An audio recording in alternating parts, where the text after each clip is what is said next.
وأقول في القرآن ما جاءت به آياته فهو الكريم المنزل وأقول قال الله جل جلاله والمصطفى الهادي ولا أتأول. الحمد لله رب العالمين والصلاة والسلام على عبد الله ورسوله نبينا محمد وعلى آله وصحبه أجمعين. It's an absolute pleasure to be able to do this parents webinar in the same room with yourself, Abdulrahman Hassan. Ilaykum wa baraka feekum.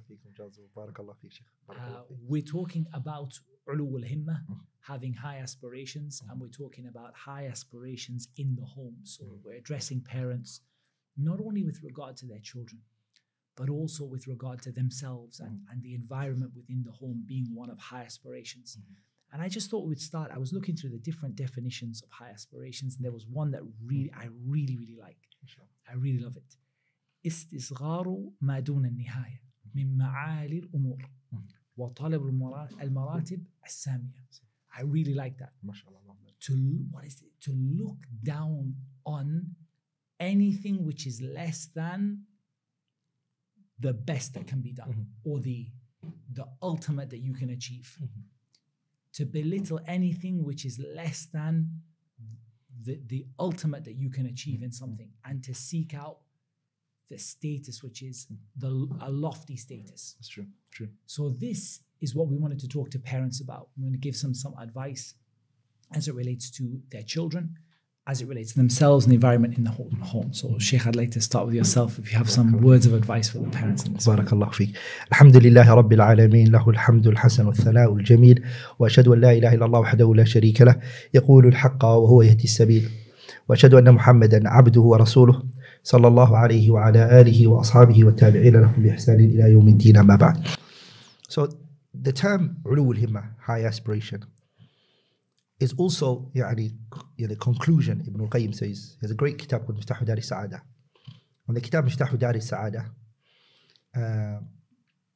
it basically summarizes the two things every single person who wants to reach Allah, because the greatest thing to reach is who? Allah, that's the highest thing. And he says that in order to reach Allah Tabarak wa Ta'ala, a person needs two things.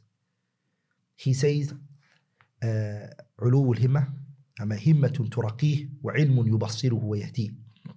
He said a person needs aspiration to push him up, something to uplift him, and the knowledge, the insight of whatever he's trying to achieve. So high aspiration with knowledge, he says it's what it is a person needs in order to reach Allah Tabarak wa Ta'ala. And the whole book, so the first portion of the book, he brings 153 benefits that are in knowledge. And then the other portion of the book, he talks about the irada, the aspiration, the high aspiration a person should come with. So I try every now and then to read the kitab. But one of the quotes that, inshallah ta'ala, he mentions, or the hadith he mentions, that summarizes ulul himma is the hadith of the Prophet ﷺ, where he said, Inna Allah yuhibbu ma'ali al-umur wa yakrahu safsafaha.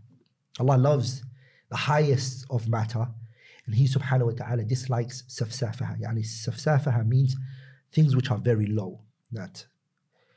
So high aspiration actually means you pushing yourself to your limits and still hoping that you could have done more. ولذلك the great scholars, they used to say, رحم الله امرأ, may Allah have mercy upon a person, أما جسد امرأ, the body of a person who has high aspiration, because that body is going to suffer because of the mind, the heart that is on this person, the engine that's on this person is just going to be high. And having low aspiration is actually, Ibn Jawzi rahimahullah says, is actually a sign of a person being dim-witted. He says, كَمَالُ الْعَقْلِ عُلُوُ الْهِمَّةِ. To be complete aql is to have high aspiration. وَالرَّاضِي بِالدُّونِ دَنِي. وَالرَّاضِي, and a person who's pleased with something low is dani, is dim-witted. Yani to love something very small. And so those are around the definition, inshallah. Amazing. I always think about the hadith of Abi Hurairah radiyallahu anhu. And this always, whenever anyone asks me about high aspirations, the first thing that comes to mind is this hadith. in the end of the hadith, in which the Messenger of Allah ﷺ said, فَإِذَا سَأَلْتُمُ اللَّهِ فَسَلُوهُ الْفِرْدَوْسِ. If you ask Allah, ask Him for Al-Firdaus. فإنه أوسط الجنة وأعلى الجنة وفوقه عرش الرحمن ومنه تفجر أنهار الجنة. This hadith, it just summarizes, if you are going to ask Allah for Jannah, ask Him for the highest place in Jannah. Ask Him Al-Firdaus, the best place in Jannah, the highest place in Jannah, and the place that above it is the throne of the most merciful, and from it spread forth the rivers of paradise. A person could be tempted to just ask Allah subhanahu wa ta'ala, you know, Allah, make me from the people of Jannah. Make me somebody one of the people. Even if I'm the last person to enter into the door, even if I'm one of the people who just receives the smallest portion of what is in Jannah. And yet that's not what we're encouraged to do. And that's not what we're encouraging the children to do and the students to do.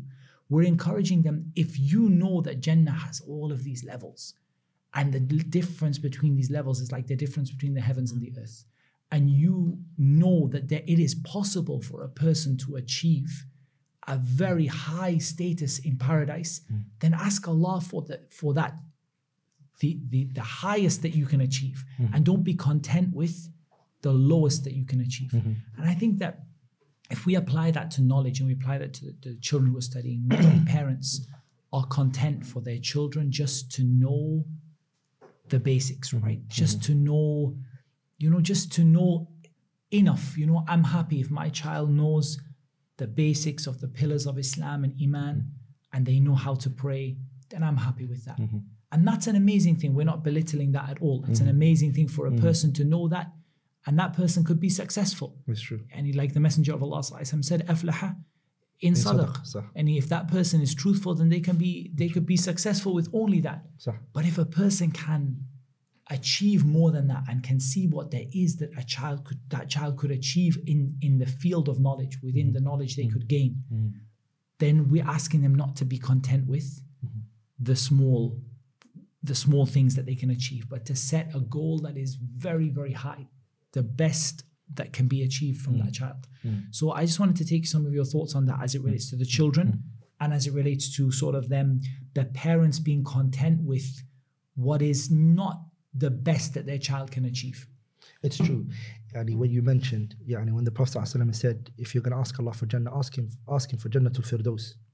Some people's mindset, Ibn al-Qayyim says, is what Allah said in the Qur'an, فَمَنْ زُحْزِحَ عَنِ النَّارِ وَأُدْخِلَ الْجَنَّةَ فَقَدْ فَازَ وَمَا الْحَيَاةُ الدُّنْيَا إِلَّا مَتَاعُ الْغُرُورِ. And anyone who's protected from the hellfire and goes to Jannah is successful, right? Is successful without a doubt. But that doesn't mean a Muslim lives his life just to, I want to put my leg into Jannah and that's it, I'm happy. We don't just want Jannah, we want the highest place in Jannah. And when it comes to worldly issues, we're like that. If someone says to you, I'm going to give you 10,000 or I'm going to give you 100,000, which one do you want? You would always take the highest. So when it comes to reward, when it comes to good deeds, when it comes to ilm, you always want the most and not to hold back.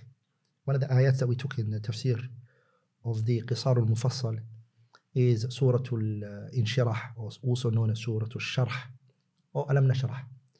And in there we mention where Allah Tabarak wa Ta'ala, He says, فَإِذَا فَرَغْتَ فَانْصَبْ وَإِلَىٰ رَبِّكَ فَارْغَبْ. And once you've finished ibadah, then go to another ibadah. And don't stop.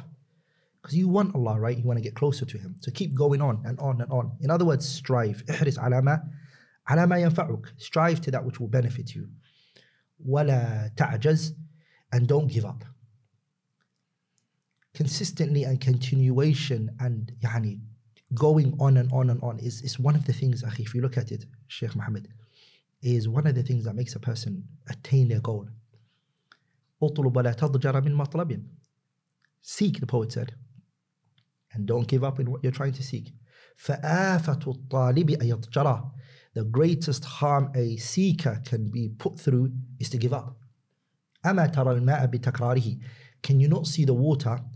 Its consistency, it pierces through a rock. أما ترى الماء بتكراره في الصخرة الصماء قد أثرها. So the water, it's so soft, it's able to penetrate through a rock. but it's doing it because of consistency. You as a parent with your children, this is what it is. Rome was not built in one day, right? Your child may not understand a mas'ala today, but if you keep going on and on and on and keep doing it, a change will come around. Over the years, teaching young kids, I've taught repetition. The kids whose parent, after when we done the class, they went home with their children, revised with their children, and made sure that their children were revising, and didn't just put the work on the table on the shelf and pick it up the day before the dars, the day before the lesson. You could see that child he struggled the first day, but after that he understood. And Ibn al-Qayyim, one of the things he mentions is, why does Allah repeat the word فَبِأَيِّ آلَاءِ رَبِّكُمَا تُكَذِّبَانِ in Surah Al-Rahman, for example? Why does Allah repeat the story of Adam alayhi salam? Why does Allah repeat the story of Musa many times in the Qur'an? Sometimes the same incident, Allah repeats it, subhanahu wa ta'ala. It's because repetition has ability to penetrate your heart and mind. How many times have we been given advice on something and then we didn't first understand it and just thought, it doesn't make sense? But we heard it later and it was like, wow, this hit me, right? So when it comes to children, it's the same thing, similar thing. Parents just have to be consistent, have set their children a high goal. And I believe, this is my opinion, if you set a very high goal, it may not be the case that your child might not reach that high goal, but he will reach somewhere high. Whereas if you set it low, he will reach not where you set him, but a bit lower than it. Isn't it the case that there might be some children who they have the ability in themselves, but the parent might put for them almost like a glass ceiling, like they say, like the parent puts an artificial barrier that is, you won't go up, you're not going to go above this. And I think that this is something, if we reflect upon the situation of seeking knowledge among English speakers, people who speak the English language, or people who primarily learn the English language, and we look at the situation of where we are as a community and the level of knowledge that our children are reaching, a portion of that, maybe it's not the only problem, but a portion of that is that we just don't have those lofty aspirations for our children. And that instead we're content for our children just to know enough. But there's something else in what you said that I really wanted to highlight, and this is the issue of al-ajz, somebody who feels like they just can't do it. Sometimes the first thing is encouraging people they should have lofty aspirations. And then someone says, okay, I watched what you had to say, I understood the concept of what you're saying about wanting high aspirations, and I want that for my child, but it's just not achievable. And so they fall into al-ajz, they fall into this idea that I can't do it. And so we come back to that hadith, ihris ala ma yanfa'uk wasta'in billah wa la ta'jiz. Those three things, when they come together, the first being keen for what benefits you, really looking out for what's going to bring you benefit, and really wanting it and being keen for it and striving for it and hoping for it. And seeking the help of Allah, realizing that you won't be able to achieve that without Allah's help. Sahih. And then not feeling that you've been defeated or feeling that you can't do it. And that feeling is another problem we have, is that, okay, I have this high aspiration. I want my child to become a person of knowledge who really achieves the high levels of knowledge that I can see that a person can achieve. But I can't do it. And that's the feeling, it can't be done, or it's not feasible, it's not achievable, or I don't have enough time, or they don't have enough time. So how do we cope with, how do we give advice to the parents on this issue who feeling that they can't do it?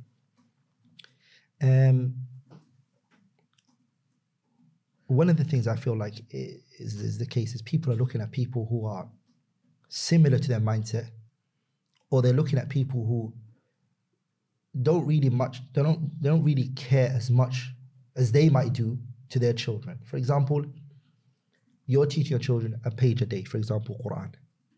Then you see another family who just does a page a whole week, and you're doing it every day. And they're taking it very easy. A lot of parents get influenced by those people. And they think to themselves, maybe I'm not doing a good job as a parent. I may be overdoing my child. That's not the case.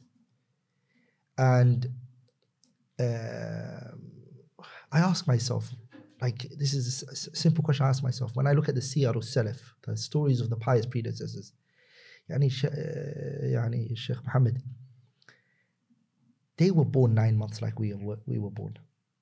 They came into this earth and they didn't know anything. Allah said, وَاللَّهُ أَخْرَجَكُم مِّن بُطُونِ أُمَّهَاتِكُمْ لَا تَعْلَمُونَ شَيْئًا. They came into this earth not knowing anything.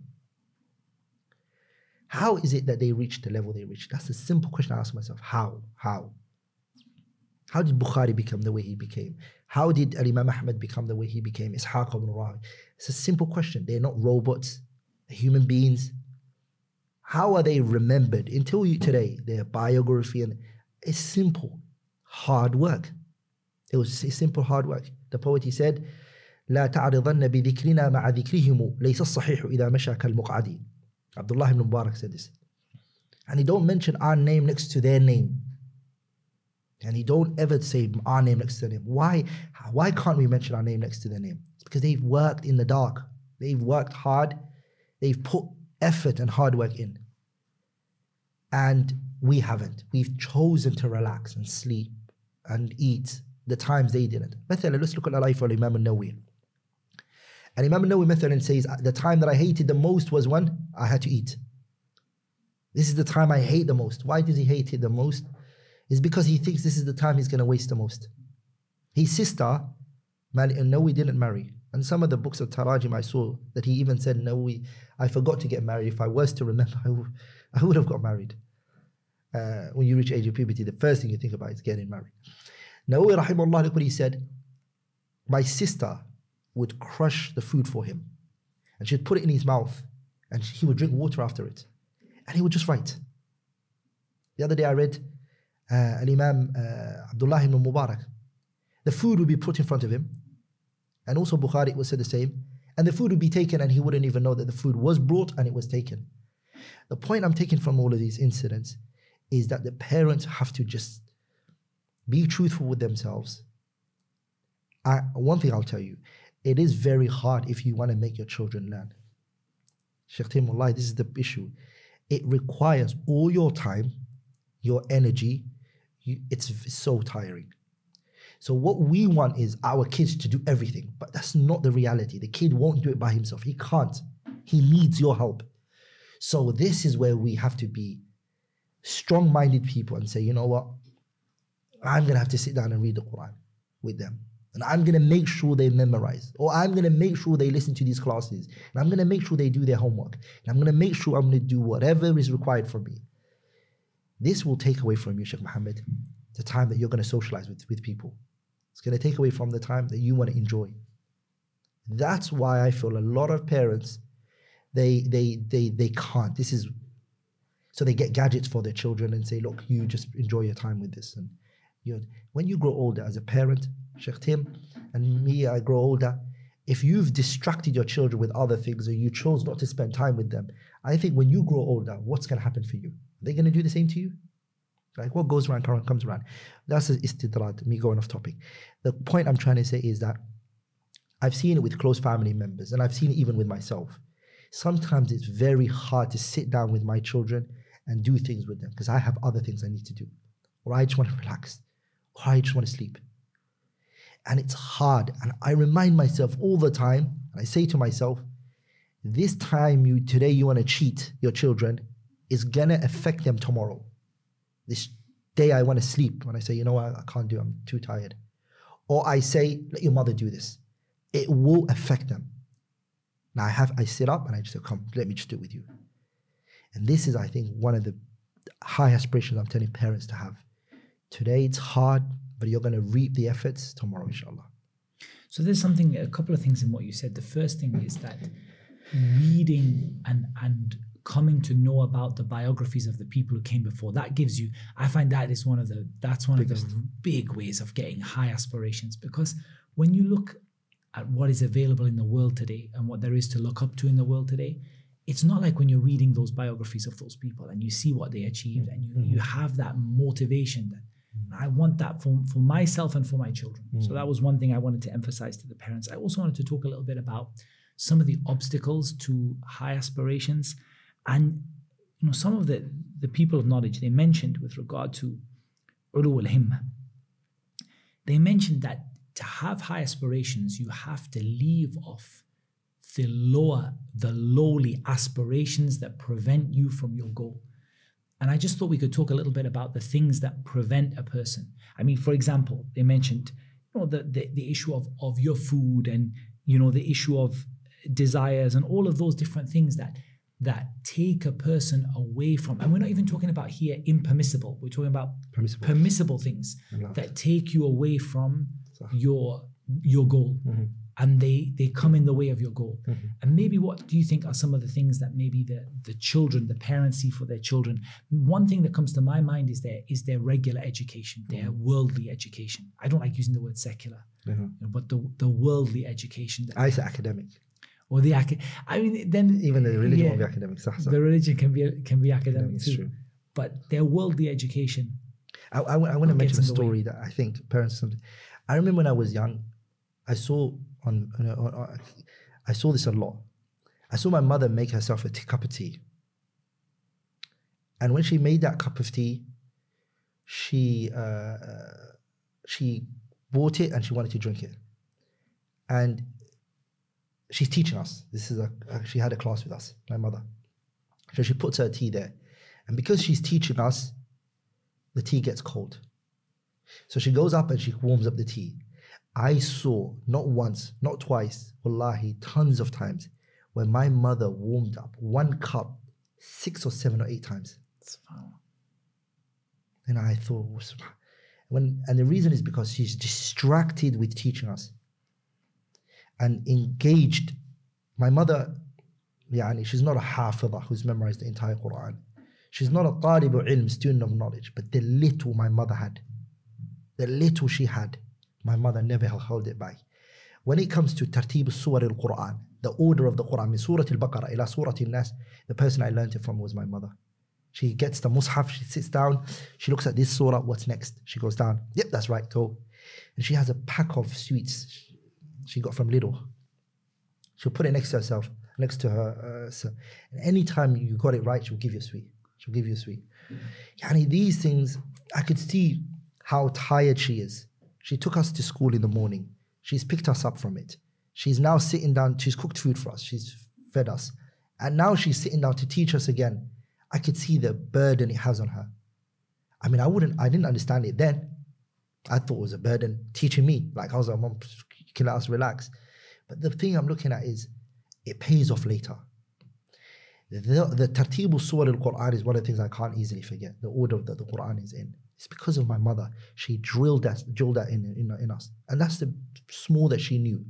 So some parents might think to themselves that I myself don't know much. Learn with your children. Use this opportunity for you to learn with your kids this knowledge. Be a talib ilm with them. These classes that are being done here, take notes with your children and say, today I learned this as well. What did you learn? I learned this. Okay, share it with them and make sure that you go over it with them. The point you were saying. We were talking about, from what you said, actually, there was something I wanted to talk about, which is the importance of the parent in two things. The parent instilling high aspirations in the child. See, the children take their aspirations from the parents. If the parent really wants, look at there's a culture in certain places in the Muslim world that children should become doctors and pharmacists, and there are certain jobs. You're either a doctor, you're a pharmacist, you're an engineer, and if you're not those things, you're a failure. And they drill it into these children so much, to such a huge extent, that the child has absorbed that from the parent, and even the child does the same thing, even though the child didn't like it. They do the same thing to their children. You have to be either a doctor, or a pharmacist, or an engineer. It's because the parent instilled those high aspirations in the worldly life to that particular child. So that was one thing that I think is so important for the parents to realize, that if you can instill with that same passion and dedication and that same single-mindedness, you can instill in your child that we want you to learn Islam, and we want you to memorize and to understand, and we want you to be something more than someone who just knows the basics of their religion. and you can instill that in your child, then not only will your child, inshallah, develop that in themselves, but even pass it on to their children and their children, because it becomes that. So that was one thing that I wanted to talk about. And the other thing that you mentioned that I really wanted to highlight is that the parent has to have those aspirations as well. Because what we see from a lot of parents is that they have high aspirations for their kids, but they don't have any part in that themselves. Even for their, if you were to ask them for themselves, they're like, look, I'm content with where I am. Whatever I am. Allah knows, I'm doing my best, and that's it. But with my child, no, I want my child to be hafiz of the Qur'an. I want my child to memorize the hadith. I want my child to have understanding of the religion. But for themselves, they're not. And that leads to a situation where the child asks, well, look, all this hard work that you're putting me through, but why I don't see from you that you don't even barely want to do the most basic things. So then the child loses focus because of that. That's something I want to talk about. Wallahi, Sheikh Tim, I see this with real life situations where I tell my kids to do something, but when I start doing it, they want to do it. But when I tell them to do it, they may not do it. Or they might be like, Dad, please. But when I do it, they're fighting over who's going to sit next to Dad and do with him. And haqiqah, that's the truth. That's why Shu'aib alayhi salam, when he was talking to his people, and giving them da'wah, he said, وَمَا أُرِيدُ أَنْ أُخَالِفَكُمْ إِلَى مَا أَنْهَاكُمْ عَنْهُ إِنْ أُرِيدُ إِلَّا الْإِصْلَاحَ مَا اسْتَطَعْتُ وَمَا تَوْفِيقِي إِلَّا بِاللَّهِ. I'm not going to go against what I'm telling you. He's reassuring them that I myself, I'm similar to you. I am just like you. قُلْ إِنَّمَا أَنَا بَشَرٌ مِثْلُكُمْ يُوحَى إِلَيَّ. To tell the people that, look, Dad, as much as I want you to learn and become something, I'm going to do the same. So it's a competition between me and you. We're going to do this together. Are you going to go first, or am I going to go first? So, you're right, Sheikh. Wallahi, it's parents. When I look at how we should be, I personally believe over the years in my life, the thing that's had the most impact on me is not my teachers as much as my children have. They are the ulama I benefited. May Allah bless them. They had good effect on me, and they benefited me. And other people have had, but I think my children have had the biggest impact on me, because they police you. They ask you, is this allowed for us to do? You're like, yeah, it's allowed. They've changed me. I honestly have changed because of them. Saying to them, I'll do this for you, and you don't do it for them. And they say, Dad, you're breaking your promise. And you're like, okay, we are going to do it now. And your whole lifestyle changes because of them. And your mannerism of waking up and sleeping and what you do in the house, they are consistently looking at you. And it's the biggest thing that you're teaching your children. Parents need to study themselves. Set a portion of your life for the deen, where you read the Qur'an, where you memorize the Qur'an. It has a positive impact on the child's life. And even if, I think some parents, the standard response we hear is, but I work, I have, commitments. I remember I asked you a question once, and it was troubling me a lot.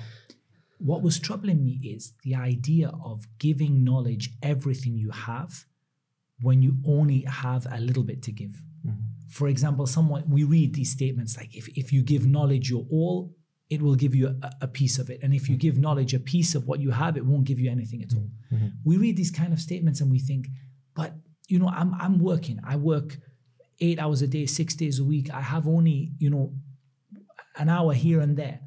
And I think the way that you answered it, I don't know if you remember the way that you answered it, but the way that I understood it is that it's not about the number of hours you have in the week, but it's about whenever you have that free time, that's what you use it for. Mm-hmm. And I think that makes a big difference to parents when they're thinking about, but I work, I come home, I barely have half an hour to eat and to meet my family, and then I have to, I sleep and I get back up for work again. Mm-hmm. But if you spend just that half an hour and you spend it with seeking knowledge and showing, being that example, And we come back to the statement of Allah Azza wa Jalla, وَجَعَلْنَا لِلْمُتَّقِينَ إِمَامًا, to make us an example that the people want to follow us. That's right. And this is for you and for your children. And so setting that example, and then being somebody who, even though you have that just half an hour, that's all you have, that 30 minutes, but you use that 30 minutes to achieve that purpose, then you become from those people who gave knowledge everything they had, even if what you had was only small. So I think we want to encourage parents that it doesn't mean that you have to have many hours free every week, but you have to give absolutely everything that you have within that time. Whenever you are free, you have to give that time for. There was a story I read. Knowledge. A young boy came to his mother and he said, "Mom, I really want to go to the masjid. I want to pray in the front line for Fajr." He said, "Every time I make it to the masjid, I come, late, and I'm always in the second line or third line." So he said, "Mom, wake me up early tomorrow." So his mother woke him up early, and he rushed out of the house after he did his wudu, and he came to the masjid very early, even before the time. And he came, and the masjid was not yet opened. He saw a little hole inside the masjid, and he went in. When he got in there was a sharp object that was sticking out, and it went into his foot or into his leg. And the kid crawled to the first row, sat there, and the muezzin came in, and after that the imam came, and the congregation all came. The boy was sitting there, prayed the salah. When the imam turned around, he saw there was a puddle of blood on the front line where the boy was sitting. He said, "What is this?" He said, "Look, my leg is bleeding. I came into the masjid. I wanted to be in the front line." The imam said something to the boy. He said, "Uktub, write what I'm going to say to you." He said, دببت للمجد والساعون قد بلغوا جهد النفوس وألقوا دونه الأزراء وكابد المجد من أوفى ومن صبر لا تحسبن المجد is part I want from it لا تحسبن المجد تمرا أنت آكل لن تبلغ المجد حتى تلعق الصبر. In simple terms, you wanted to what? Attain something. You wanted to be in the front line. You were looking for that. لا تحسبن المجد تمرا أنت آكل. Don't think to yourself that honor and good that you're looking for is like a date you just pick up from that fell off the tree and just eat it. لن تبلغ المجد. You're not going to find majd, honor, حتى تلعق الصبر, until you endure patience. This is life is teaching you now, young boy, that if you want to become in the front line, that's what you're going to go through, suffer and hardship. And that's what we parents have to instill into our child, that in order for you to reach your goal, my son, it's not easy. You have to wake up early morning. You have to, your brain, you have to rip your brain into pieces, and so you can pour information in there. Ibn Taymiyyah said that the human limbs, he said, if the person stops using it, that part of your body will not work, it won't function. It will lose effect. If you never use your hand, you never lift your hand, and you keep it in one place, the hand will be smaller than the other one, and it will also not function. He said the brain is like that. The person stops using their brain, it loses effect. You start thinking low. Your conversations and your dialogues with people, it will seem like, honey, your child, you need to push him. The more you make your child memorize, the more you make your child solve puzzles and ideas and problems, the more it is. And I was just the other day, me and my children, we started a seerah, a life. I'm going through the Imam al-Nuhat. So I was going through the story of Imam Sibawayh. We finished the A'immatul Arba'a and the Ashar al-Mubashirin bil Jannah. So we're now going through the Nuhat, the grammarians. So we started with the father of grammar, Sibawayh, his biography. So I'm stopping halfway in the story. And I asked him, finish off the story. What do you think is going to happen here? Guess, why did you say that? Try. Okay, what about you? It makes me understand where they're at, and it also makes them solve problems. The brain of the child can be stretched, and the child can reach somewhere very far. This is the point. This is my point, and this is the point I'm trying to say to many parents. Don't make your child think that he can become, even in the dunya, that he can just become the best without putting hard effort in. So coming back to this issue, and I think maybe before we take questions, we can just come back to this issue of the things that you might have to give up, or you might have to reduce in order to have these high aspirations and to actually achieve them. So one of the things that troubles me a lot with parents and kids is this issue of their worldly education. And it's not that we don't want our children to have an education in worldly sciences that can be beneficial for them up to a point. And the hadith, ihris ala ma yanfa'uk, doesn't limit you to what will benefit you in your religion, even though that is the primary meaning, but even what will benefit you in your worldly life that will subsequently benefit you in your religion. But a lot of parents, the problem is that they are pushing their children to the point that everything is about this worldly, it's all about this. It's all about your GCSEs and your A-levels and your university and then your masters and your doctorate, and this is what it's about.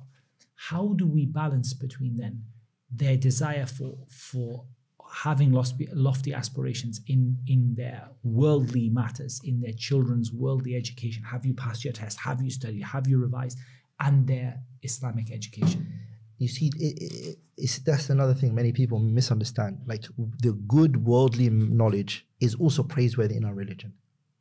And we think that it's worldly against religion. It isn't necessarily. I can use my worldly knowledge to serve the religion of Islam. But what I mean, what I think is that a lot of parents, they think this or that, and they can go together. Look, the one who created this world and the way it functions and the way that this world is the one who sent down this revelation. So they go together.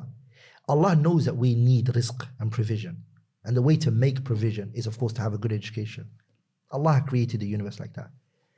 But if I learn His religion, and what's happening now, and it's on the rise, Sheikh Muhammad, is we're seeing children who are getting A stars in school. Oh yes, they are good in school. But they're lacking in their deen. And this was something me and my Sheikh were just talking about it the other day.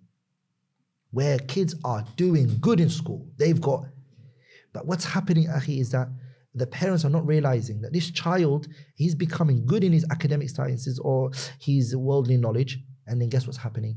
When his parents reach a certain age, he started to incorporate a kind of mindset. So it's like, Mom, you have to go to the elderly people's center. Stay there, and make them look up. And because you didn't teach him deen.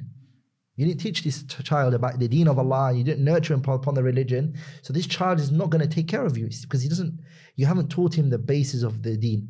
So this child's going to deal with you on a worldly knowledge. It's kind of that, Mom, I've got my own life. You are now. And what I mean by that is, you're taking away from your child any spiritual side. So he's growing up and he's thinking so different to you. And when I went to the UK, and my Sheikh was bringing this issue up a lot, and I came across it in the Sharh of the Laftatul Kabid I'm doing right now, Ibn al-Jawzi's kitab. It's a reality. Ibn al-Jawzi advises his son. He's talking to his son, and he's saying to his son, like, Father,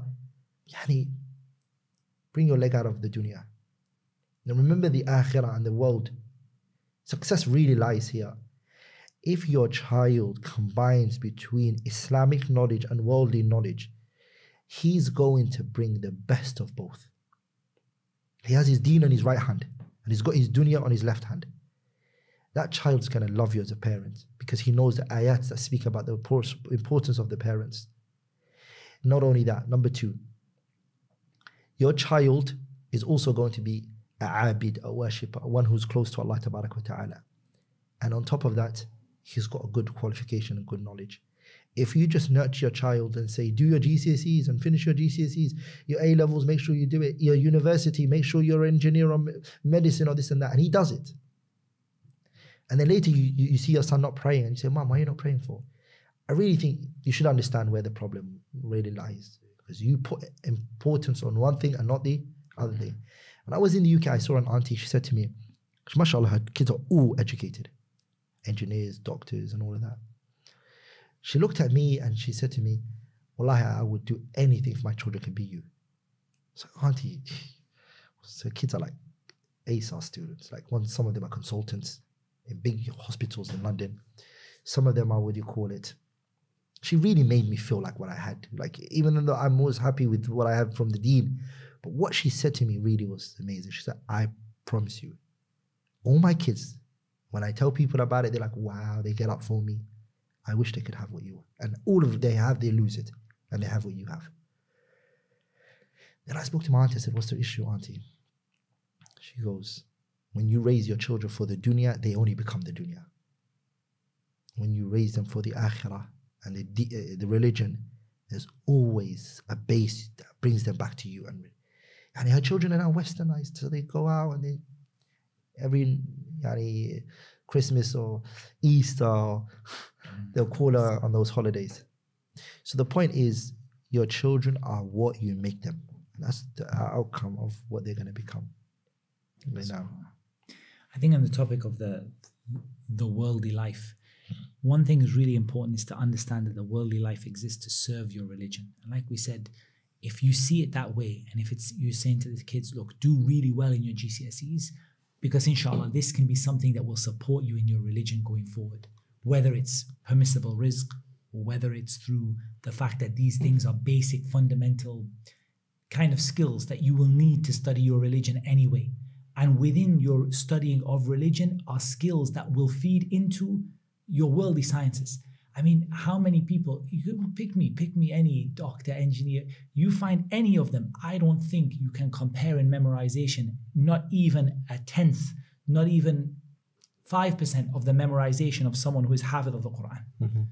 And this person can memorize 600 and something pages and not make a mistake in them, versus someone who memorizes a handful of formulas and only remembers when they open them on Google. And what you are, subhanAllah, what you are learning in your deen can feed into excellence in your dunya, as long as you see your dunya as the servant. And it's just something that is there to serve your religion. And you teach your children, excel in your dunya, but excel for the sake of benefiting your religion and for the sake of your deen, and not for the sake of, don't make that your goal. Like we have in the dua, وَلَا تَجْعَلِ الدُّنْيَا أَكْبَرَ هَمِّنَا. Don't make this dunya our greatest concern. وَلَا مَبْلَغَ عِلْمِنَا. Don't make it the end or the limit of the knowledge that we have. So we have no knowledge except for the dunya, and we have no goal except for the dunya. Instead, make the goal. That is what is with Allah subhanahu wa ta'ala, al-firdaus al-a'la min al-jannah. And make your knowledge, the foundation of your knowledge be in the religion.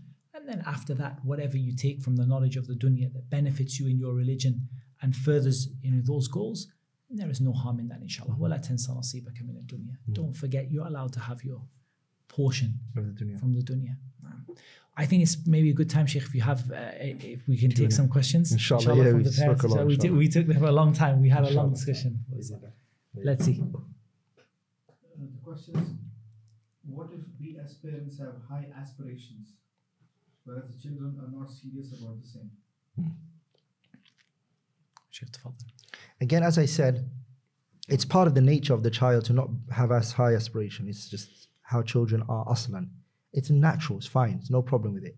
You just have to instill that in them and allow them to grow into the vision that you have. I always say to people, where Allah Tabarak wa Ta'ala said, كَذَلِكَ كُنْتُم مِّن قَبْلُ فَمَنَّ اللَّهُ عَلَيْكُمْ فَتَبَيَّنُوا. Once upon a time used to be like this. I mean, when I was young and my parents were teaching me, I never had high aspiration. Of course I didn't. When I'd finished the Qur'an, I'd memorized the Qur'an. If my parents were to sit me down and say, do you want to finish and memorize the Qur'an, or do you just want to go out and enjoy yourself? I would definitely say, I want to go out and enjoy myself. There's no doubt about that. But as a parent, you are our aql. You are our brain. So don't blame a child for being a child, because he's a child. That's what naturally he's going to do. The brain of that child and the good and the bad is actually in you. And you are the one who makes those decisions for the child. He will just remember what you did for him when he grows older. I look back at what my parents did for me, and if my brain I have today, I would say to my parents, they should have done more. They actually could have done more. I'm saying, Mom and Dad, why didn't you do this? Why didn't you do this? Why didn't you add this on it? But at that time, I never thought that. So when you grow older, you will become like that. Yes, subhanAllah. That's my answer. Also, Sheikh, I just felt about the issue of role models in this situation for the children. Children look up to their parents. Their parents are their greatest role model. And children also are influenced by other people around them. So you need to look at what the influences might be upon the child that makes them, for example, if we say low aspirations has different aspects to it. Some people have laziness, like they have big aspirations, but their big aspirations are, this issue of sofa, tasweef, and I'm gonna do it in the future. And yeah, I do want to be that memorizer, but at the moment, that's one thing. But the people who really don't want to, look, I don't want to do any of that. I don't see the benefit in it. Maybe it's to do with knowing the virtue of something, and maybe it's to do with having those role models that inspire you. When you have somebody, like one thing that made a big difference. Remember when with AMAU, we put out some videos and we had, some of the kids who were reciting and some of the kids who were reading. And subhanAllah, it made a difference to parents, because suddenly parents can see this is actually a real life example. And sometimes if children don't have a real life example to actually look up to, then sometimes they can't visualize what their parents want them to become. True. So that's something to think about as well. So look for similar children like your kids, families like that. Try to befriend them, and both parents and both families can encourage each other, and the kids are going to follow each other and copy each other. So that's definitely no doubt about that. No. How can we encourage our kids to have high aspirations and use the method of repetition without them becoming bored or turned off? My belief in this is that the parent shouldn't get bored and tired of it. The child won't. The child has more energy than you. See, this is the thing I feel like, in my own experience, I'm talking about my own problems. I see in myself. I'm not even pointing fingers at other people. Is that if you seem engaged in something and you're passionate about it, wallahi, the majority of children are like that. They're with you. When you get tired of it, or you get bored of it, or you walk away from it, or you're not giving it as much importance, they're not going to do the same. Don't expect your children to go into a room while you're just watching a video online and you tell your children, hey, go memorize in the living room, okay? Bedroom. I want you to come back to me in half an hour and I want you to reach that page for me. I'm telling you, I have seen that myself. I'm doing a dars online. I'm just trying to write some fawaid. I tell my son, go, or my daughter, go and memorize in half an hour, come back. They're not going to do that. Of course they're not. You're not doing it. So I realized the time I'm teaching them, I have to close everything. I have to be like, come here. We're going to do it together. Then you'll see results. That's my answer to that question. How do we balance between the fact that academic education takes up the best years of a child life, and if they put religion first, they might not be able to enroll again into academia due to age restrictions? I think in this, I have a number of different answers, and I think the answer might be slightly different for different people in different situations. The best solution that I know of, and I know of no better solution than this, is homeschooling. Because when you homeschool your child, you are able to balance between those academic priorities and the religious priorities, and to really mix them in. So, I mean, you can teach, instead of teaching the history of, some English king who, died and doesn't deserve to be mentioned, you can teach the history of, the Islamic, our Islamic history, the major figures within Islam. It makes a big difference. But it's not practical for everybody. I think that one thing parents need to do is to maximize, there's two things. To maximize what they have. And we alluded to this in the lecture where we talked about maximizing what you have. If your child has a couple of hours on an evening after school, and that's what they have, but you fill that with all the good that you possibly can, your child will achieve a great deal, inshallah. And they will be motivated to achieve more. And the other thing is that I do believe that ultimately you will have to decide which of those two goals takes priority. I personally believe, from just personal experience, you'll have to decide, am I going to put that extra energy and effort into their religious studies, or I'm going to put it into the academic studies? And ultimately, your success in this world is down to Allah subhanahu wa ta'ala. And you can't achieve it without Allah. Ihris ala ma yanfa'uk wasta'in billah. You can't achieve it without Allah. So wouldn't you push your child in that which pleases Allah, and then trust Allah subhanahu wa ta'ala to suffice you in the matters of the dunya?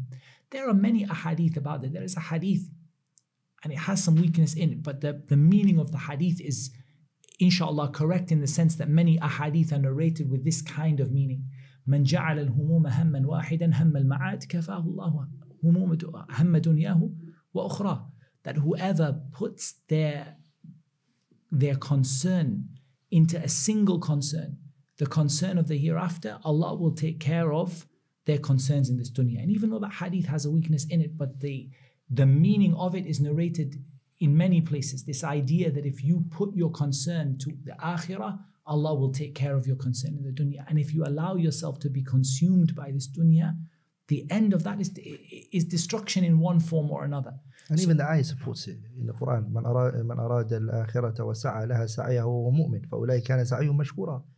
And ومن أراد and anyone who wants to dunya, يعني Allah, in the hadith, another hadith where the Prophet sallallahu alaihi wasallam says, ومن أراد الدنيا, يعني anyone who من جعل الدنيا أكبر همه أتته الدنيا يعني لم يأتي من الدنيا إلا ما أراد. يعني anyone who wants the dunya and loves the dunya and is passionate about the dunya, يعني you won't get everything you want from it. Only what Allah wants for you to get.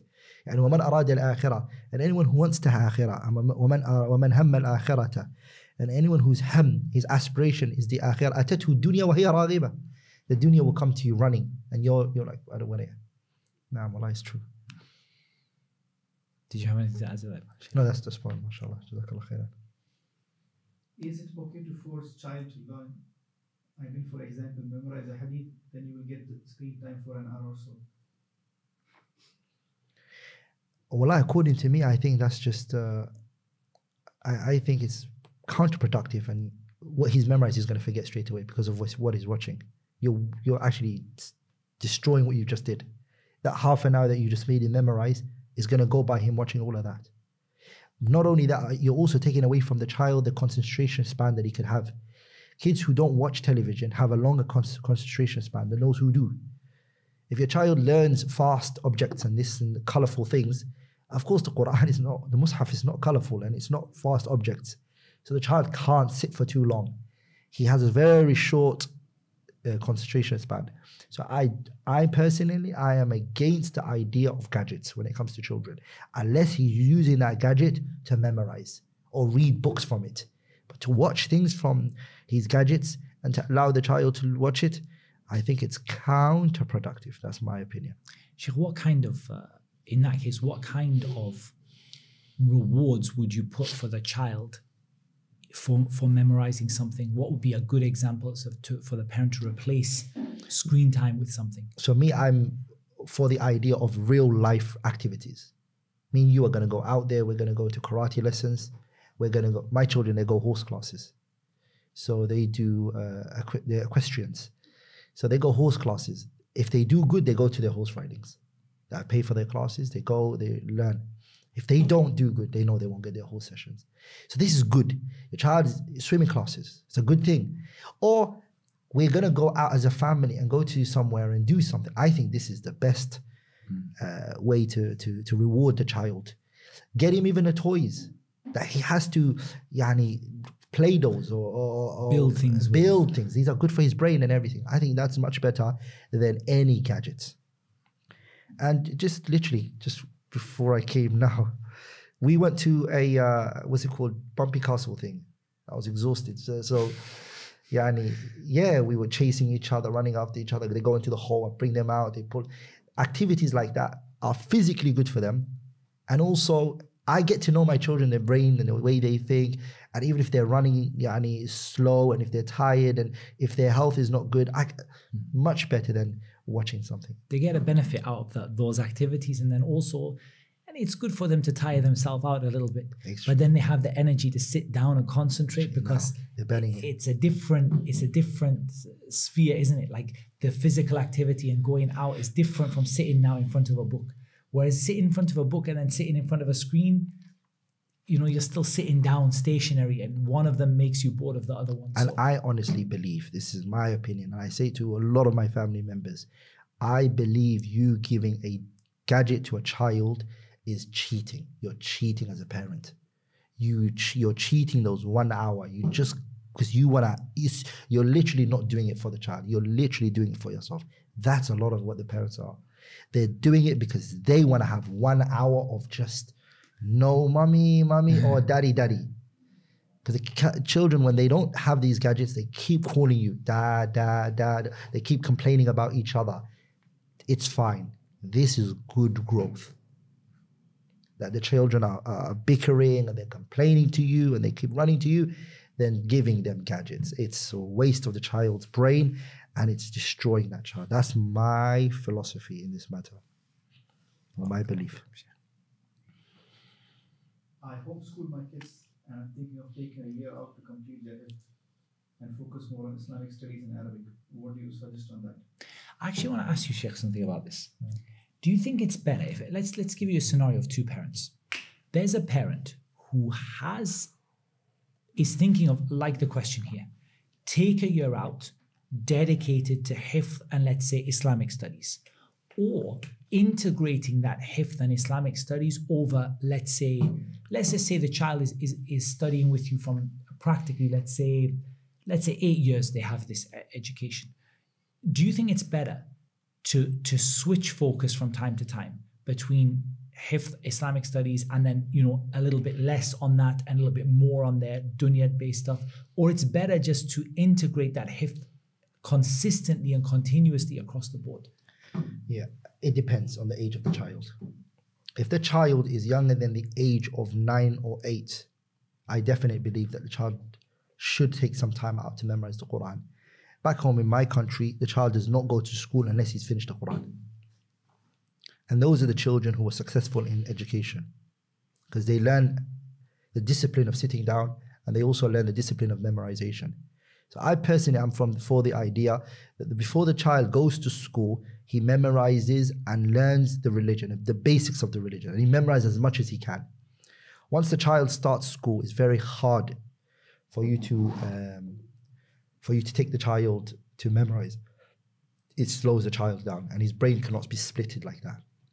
But if he's past the age of 8, then if you've taken the child to school, then designate at least 2 to 3 days from the week, or at least 2 days, weekends, where those weekends he memorizes it and the whole entire week you're revising with him. Because even the one who's finished before that, when he starts school, if you don't revise what you've learned, it's like you've never memorized it in the first place. And that, I want to really highlight that, Sheikh. I really want to highlight that because it's something I suffered from a lot, and I see my kids and other kids suffering from it, is that you end up memorizing something 10 times longer than you should because you're not revising it. And so I see, and it makes me, I want to cry when I see these parents and they're pushing their kids to memorize the Qur'an. And look, my child's done 10 juz, 15 juz, 20 juz. And you know that it's just a juz and it's got, the other one's gone. And another one and the other one's gone. Another one and the other one's gone. If you ask them to recite the surah they're memorizing this week, they can recite it. If you ask them to what they memorized 2 weeks ago, it's as if they never heard the surah before. That's true. That's so true. So that's a really big problem. I think that there is a situation which some parents find themselves in, which I think is the question here, is that the child hasn't been as committed on the Islamic side as perhaps the parent would like them to be, and so they want to give them a boost, and they homeschool so they can take them out a year and really push them. I think that could. Do you think that it could work? Yeah, definitely. Yeah, 100%. It would work. That would work. And then from there, they could maintain that high level with them while introducing. The only time I ever relaxed the Islamic side is when the kids approached exams. I would say to them, I'd never let them stop memorizing, but just I will say to them, okay, we can, like we won't do maybe 2 pages today. Today we'll just revise what you've done. Like we can use like revision as something you can do even when you're busy. Look, I know you've got an exam, a physics exam today. So today we'll just revise what you've done in the past. And then you go for your physics exam, you come back and then you can do your 2 pages. Or whatever. And even from the question, I sense that the person who's asking is saying, I want to take a year or 2 years or 1 year out or off, and for my child, a gap year or 2, and make my child memorize and then bring them back. I can sense from the question that the person thinks once the child has memorized the Qur'an and that's it, he can go back to school. But what we're trying to say is that it's revision that the child needs. So even if he finishes the Qur'an miraculously in that 1 year, it's going to take him to revise. And I personally believe when I finished the Qur'an first time, I actually didn't finish the Qur'an. I totally agree, 100%. It wasn't the first time. It hit me. It actually hit me the 3rd time. Like literally, the third time was when I could say, okay, I know what's happening here. The first time felt so fast. So, and I've seen that with my children. We memorize, we have to go back again to it. Consistent. وَلِذَلِكَ, my children could have finished the Qur'an at 6 or 7. But I only slowed them down because of revision. Revision was the reason why I kept pulling them back. I stopped everything because the new information, the new surah is not as important as what we memorized before. For me, what's important is that you can say from here to here, I've memorized. Not, I'm going fast. A lot of parents, it's like, I finished the Qur'an. That's what they want to hear. But not, I've memorized. That word hifd is different from the word, I've done all of this. You know? Yes. How do we know how much time is enough to study or memorize? Sheikh, what do you think? The results, it's all based on the results of the child. So if my child sits for half an hour and he's memorizing 2 pages, that's fine. But another child, that 2 pages may take them 3 hours. Then in the issue of having high aspirations, if you see that your child in an hour is achieving what you thought was going to take them 2 or 3 hours, is that a time where we then say to the child that rather than me just limiting you to that, I'm going to push you then No, I don't. beyond? I don't do that. The reason I don't do that is because I believe easy come, easy go. Whatever he learns fast is worrying for me because is it going to stick? So even when my children could memorize more than a page, I kept them to a page for a while. Because again, as I said, what is more important for me is not the new information. My aspiration is more towards the revision. And the revision is becoming a lot now. So I wouldn't even mind if he does half a page for a Jadid. I need to make sure you're holding on to, from Surah to Nas and to Surah to Al Imran you're on, I want to know you know this. I will keep you here for a year, it doesn't bother me. We're not going to finish the Qur'an. The sound of I finished the Qur'an means to me that I know it all. So if he finishes in 20 minutes to his page, or he's going to spend the other 1 hour or 2 hours on his revision. That's where my high aspiration is towards. And I think that's the most important thing. Because what you have is always more important than what you don't have. You have to protect what you don't have. You have apples in your palm, and you see an apple on a tree, which is more important? You don't drop this one because of something you can see on top of there. Because if you lose this one and then that one you don't get, so I always make sure that they revise a lot. So we spend more hours on the revision than we do on the Jadid. How should mothers organize their day-to-day to maximize the time they can invest in learning? For the parent, that's the understanding. How can a parent maximize their time, especially a mother? I think, subhanAllah, one of the blessings that we often don't realize. In fact, we know that from the hadith. One of the blessings that people neglect the most is their free time, along with their health and their free time. And we have more free time. And I don't just say this to mothers. Fathers, those fathers who are working 10 hours, 12-hour days, and they're working 6-7 days a week, wallahi, you have more time than you think you have. Way more time than you think you have. For the fathers, I will say this. How do you commute to work? Unless your work is in your bedroom, there is a commute that you're going to take to work. In that time, there is so much that you can do. So many beneficial things that you can do. With regard to mums at home, mums are very busy. I don't subscribe to the idea that mums generally at home are free. Generally speaking, mums work very, very, very hard. They work, I mean, you can literally say 16-hour days, and the 8 hours that the kids sleep or whatever, that's the only break they get. But at the same time, I do believe, again, that a lot of mums have a lot of free time that they don't realize. And if you just kind of look at your day and take yourself to account, in that day, you will find free time. If you don't find free time, what you'll find is wasted time. Maybe you don't have free time because it's not the way you use your time is not that efficient. So as an example, we talked about the commute to work. If someone's commuting to work and that time is dead time and it's an hour and a half from one place to another, 1 hour and a half of dead time, nothing, and then 1 hour and a half back. That's 3 hours of wasted time every single day. So when you look at your daily schedule, you see that in your daily schedule. You see it, for example, I just don't have any time. Whenever I feel like I don't have time, I remind myself that it's very unlikely you don't have time. It's just more likely that you are wasting time somewhere that you haven't realized where you're wasting it. And I think if someone looks at their day and organizes their time and asks themselves, okay, I remember hearing one of the students of knowledge say something that really touched me. They said, if you want to memorize the Qur'an, you have to give the Qur'an the best of your time. You have to give it the time that is the most valuable time to you. So if I were to ask a mom who's staying at home, what's the time that is your most valuable time? She said, before I go to sleep, all the kids go to bed, I get half an hour to myself. That's my most valuable time. And sometimes you have to give that most valuable time and say, that's the time that I'm going to put that energy in. Or I just get this, in the morning before everybody gets up, I have an hour to myself.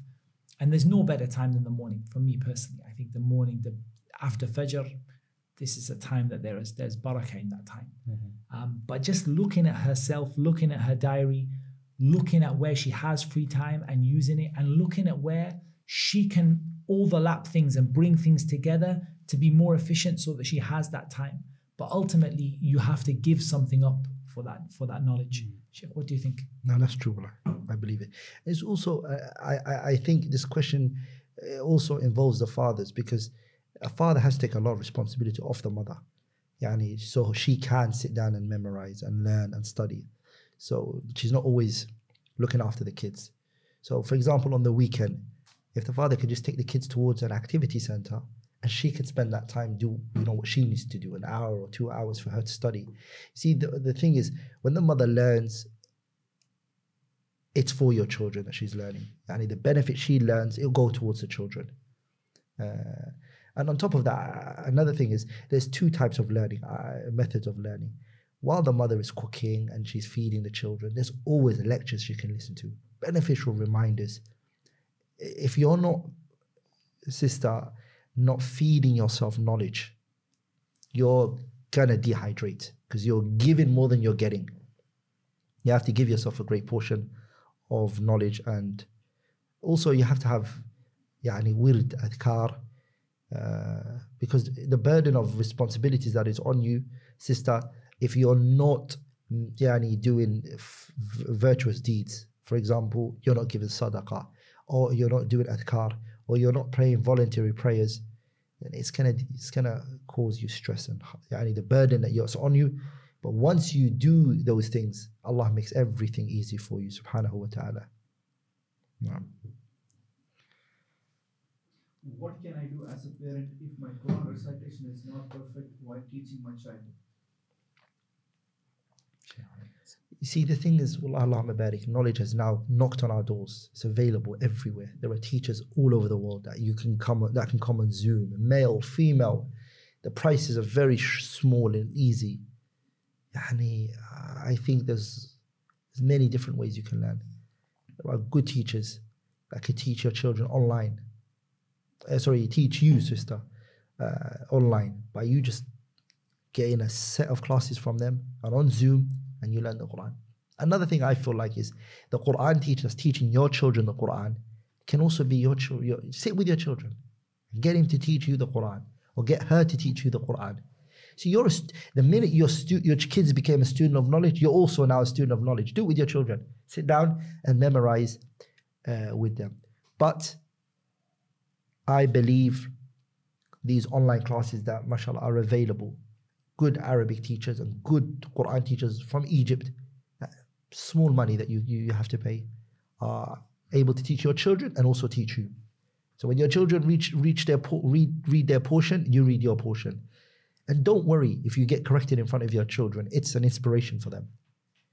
Now, I think on that, there was a couple of things I thought about. The first is that the parent, even if they are struggling with the level of the knowledge that's being taught, the parent can still have that role of supervising the child and motivating them and making sure they're doing their portion. And the second thing that I think is so important is that the parent isn't content with that, because we've been talking about high aspirations. So how can a parent be content not to be able to recite the Qur'an well, but they want their children to be able to do it. So that's an example of what we've been talking about, where they want high aspirations for their children, but they don't have those aspirations for themselves. So they learn, they help their children to learn, and then they themselves, if they can't act as a teacher, at least they can act as a supervisor and a motivator, somebody who's going to say, have you done your portion yet? And we've seen that, have you read this to your teacher? Okay, now what's your next point? What has your teacher told you to do today? Check what your teacher, okay, you're going to read to your teacher later. That kind of motivation can still be done while the parent is learning with the child. That's true. So. I am a single parent. I try to do my best, but because of work, I have all the responsibilities of life. I feel like I'm not practicing the deen properly. We have no family to look up to. I push my children, but I feel like I'm afflicted with laziness. What is your advice? I think as a single parent who has all of those responsibilities, I don't think that the right word is laziness, because I feel like a single parent who has all those responsibilities is working really, really, really hard. It's just a matter of, I think, working smart, not as much as you're working hard, because already you're using so much energy. In the question, you can feel the person is exhausted from the amount of energy that they are giving out. But I feel that also it's about what we mentioned in the hadith. احرص على ما ينفعك واستعن بالله ولا تعجز. This hadith, I believe you cannot answer the question with a better answer than this hadith. Be keen for what benefits you. It's not just about the dunya. It's not just about putting food on the table. It's not just about making sure that the kids are going to school and coming back from school. But there has to be something more than that. Otherwise, you're like the candle that gives out light and then you just melt into nothing yourself. You have to be able to see something more than just the dunya. And then to realize you can't achieve it without the help of Allah. So by seeking the help of Allah, for example, Shaykh, what you mentioned before in the question about having a wird of the adhkar that you read. SubhanAllah, the difference is you give 10 minutes to read a few small adhkar, and you find the rest of your day is 10 times more productive than it was if you don't say it. By seeking the help of Allah, you can get so much out of something which is very, very small. And don't feel defeated. Don't feel like you can't do it. Instead, set yourself a small, achievable goal that you can do every single day, even if it's only one ayah, one hadith that you can do for yourself. Or you say, I'm just going to make an effort, starting with the most important things. My prayers are on time. Maybe I'm going to make an effort with some of the voluntary prayers that I wasn't doing before. Or I'm going to make an effort to read a part of the Qur'an. And we have to remember the statement of Allah Azza wa Jal, أَلَا بِذِكْرِ اللَّهِ تَطْمَئِنُّ الْقُلُوبِ. If you're feeling stressed and anxious, the best way to relieve that stress and anxiety is the remembrance of Allah. And so setting yourself half a page, whatever you can manage of the Qur'an that you read, and you say, look, even if I go to bed completely exhausted, before I sleep, I'm going to read my little portion of the Qur'an. You'll see the difference in yourself, inshallah, in your time, in your energy, in your motivation, in the way you cope with stress and anxiety, because there's nothing better to relieve those things than the recitation of the Qur'an. There's another angle I want to come from this question, is that, and it's a message I want to send to the fathers. A lot of these sisters who are single mothers, the father of the children, a lot of them who are not involved, they should remember Allah Tabaraka wa Ta'ala the day they stand in front of Him. And Allah accounts them, subhanahu wa ta'ala, for the responsibility that they have forsaken. And a lot of people's behavior in this matter is, if I divorced a woman, I've also divorced the children. And I've abandoned the children. The Prophet said to us, sallallahu alayhi wa sallam, in a hadith, ما من عبد يسترعيه الله الرعية يموت يوم يموت وهو غاش للرعية إلا حرم الله عليه الجنة. There is not a person who Allah has placed responsibility on them, and they come the day of judgment and they have forsaken that responsibility, except that Jannah is haram from them. That father is responsible. It's not fair that the mother alone is asking that question. And from the questions, I sense that a lot of it's coming from the mothers. This is wrong. And it's not right that the fathers a lot of us are not involved in our children's progress and where they are and what they are doing. This responsibility is on the father and it's on the mother. One person can't do it by themselves. The father can't do it alone, and the mother can't. And if the father moves away from this position, he moves away from this responsibility, that is a gap that's going to be there in the child's mind. All of this which we're talking about, which is memorizing, learning and understanding. The child whose father is not there, what about the emotional side that's missing? A child keeps asking, if your father wasn't there to take care of you, he's abandoned you, who cares about you? That's what the child's going to think. And that's going to corrupt the child's learning process. He's studying. And I just want to send that message to the fathers who are falling into that category. Abandoning the responsibility that is on them. They're going to be questioned. And that day they have to have an answer for it. No. I have high aspirations for my kids. However, my parents come in between those aspirations. What do you advise? Parents who come in between people's aspirations. Well, that's a difficult one, Sheikh. What do you think about that? Yeah, I've seen a similar situation as well. It's something you can't do much about, to be honest. It's very tough. It's difficult because I think that the best advice I can give is the advice that Salman al-Farisi radiyallahu anhu, he gave to Abu Darda when he said, فَأَعْطِ كُلَّ ذِي حَقٍّ حَقَّ, give everyone who has a right over you their right. And when the Messenger ﷺ was told about this, and he said, Sadaqa Salman, he told the truth about this. Because I feel that the parents have a set of rights and the children have a set of rights. If we neglect the rights of the children in order to fulfill the rights of someone else, it's not praiseworthy in a sense where we are oppressing those children for the sake of someone else. But at the same time, the parents' rights being so great, we have to find a way to fulfill their rights and to fulfill those children's rights as well. And we have to find a way. See, I think that I think the question is saying like the parents are getting in the way of you, for example, nurturing. Is that the question? The parents are getting in the way of your children. So effectively the grandparents are saying you can't. Are getting in the way of. The kid is waking up too early. He shouldn't be memorizing. You're making him memorize too much. But I think in this, Sheikh, that if you give your parents their right and your children their right, and you find a way to do that without infringing one upon the other to the greatest possible extent, then that will take away from some of the problem. The second thing I feel is really important is having knowledge of the fiqh of obeying your parents and what it is, you are required to obey them in, and what you are permitted to disobey them in the best possible way, with the best possible etiquette and manners. And sometimes it can be, for example, you have someone say, my parents say to me, don't learn about Islam because people who learn about Islam are backward, for example. And I've seen from our mashayikh those who gave an answer to this question, and those who said that in this case it's permitted for a person to disobey their parent in the best possible way, with the best possible etiquette, when their parent, their reason for them not wanting to study is a dislike of religion or a dislike of people, people who study are backward, and so on. So knowing some of that fiqh also is important to knowing where you can draw the line and where you can't. Those are two things that came to my mind, Sheikh. I mean, I see a similar situation, and I've personally felt it myself. Parents, sometimes your parents will get involved, and they will say, for example, you're being too tough on the kids. You're not letting them enjoy themselves. Why do they have to memorize a page or two? Why can't they just, do half a page? Look at the young, they can't write, so don't make them write. And of course, when you're obeying your parents and your children can see that you're listening to your parents, they're going to use that against you.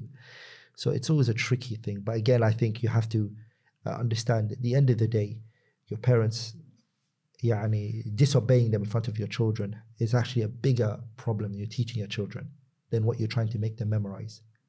So if you disobey your parents and your child sees you disobeying your own parents, it says a lot about you to him. So they have to know that there is one person who's got you on the lock, and that's your parents, and that you would listen to them if they tell you to do something. But you always say to them, watch. I'll grab you guys later. But your parents, I think you listen to them, inshallah. And through that, Allah will bring open doors for you. And if you listen, I think a lot of the parents, when you do listen to them, but later you pull them to the side and say, Mom, but you know, I'm trying to create something here. I'm trying to do something. Like, please help me here. A lot of the parents will kind of back down and understand what is taking place. No. But listen to your parents, generally speaking, now. Last question. I have high aspirations for my children, but my wife doesn't seem to be on the same page. What would you advise? So this is a situation where the spouse, I think there's a difference here between whether it's a wife or a husband. Because of the role of the husband in the family, it's a little easier when it's a person's wife, because he has a certain degree of authority there that he can push it through, you know, in a good way. He can push that, he can continue to push that through for his children. It's more difficult when it's the other way around, when you have a wife who has high aspirations for her children, but her husband doesn't allow her to fulfill those aspirations. I think a similar thing than what you said to the parents is very beneficial here, about her needing to obey her husband, but at the same time finding ways to continue to educate those children, and at the same time speaking to the husband and convincing him and helping him. So I think helping the spouse, whether it's husband or wife, is very important here. Helping them to develop themselves to the point where they appreciate the value of what you're trying to do for the children. I think you're always, as a parent, going to have a certain amount of responsibility where you get to decide what the children do.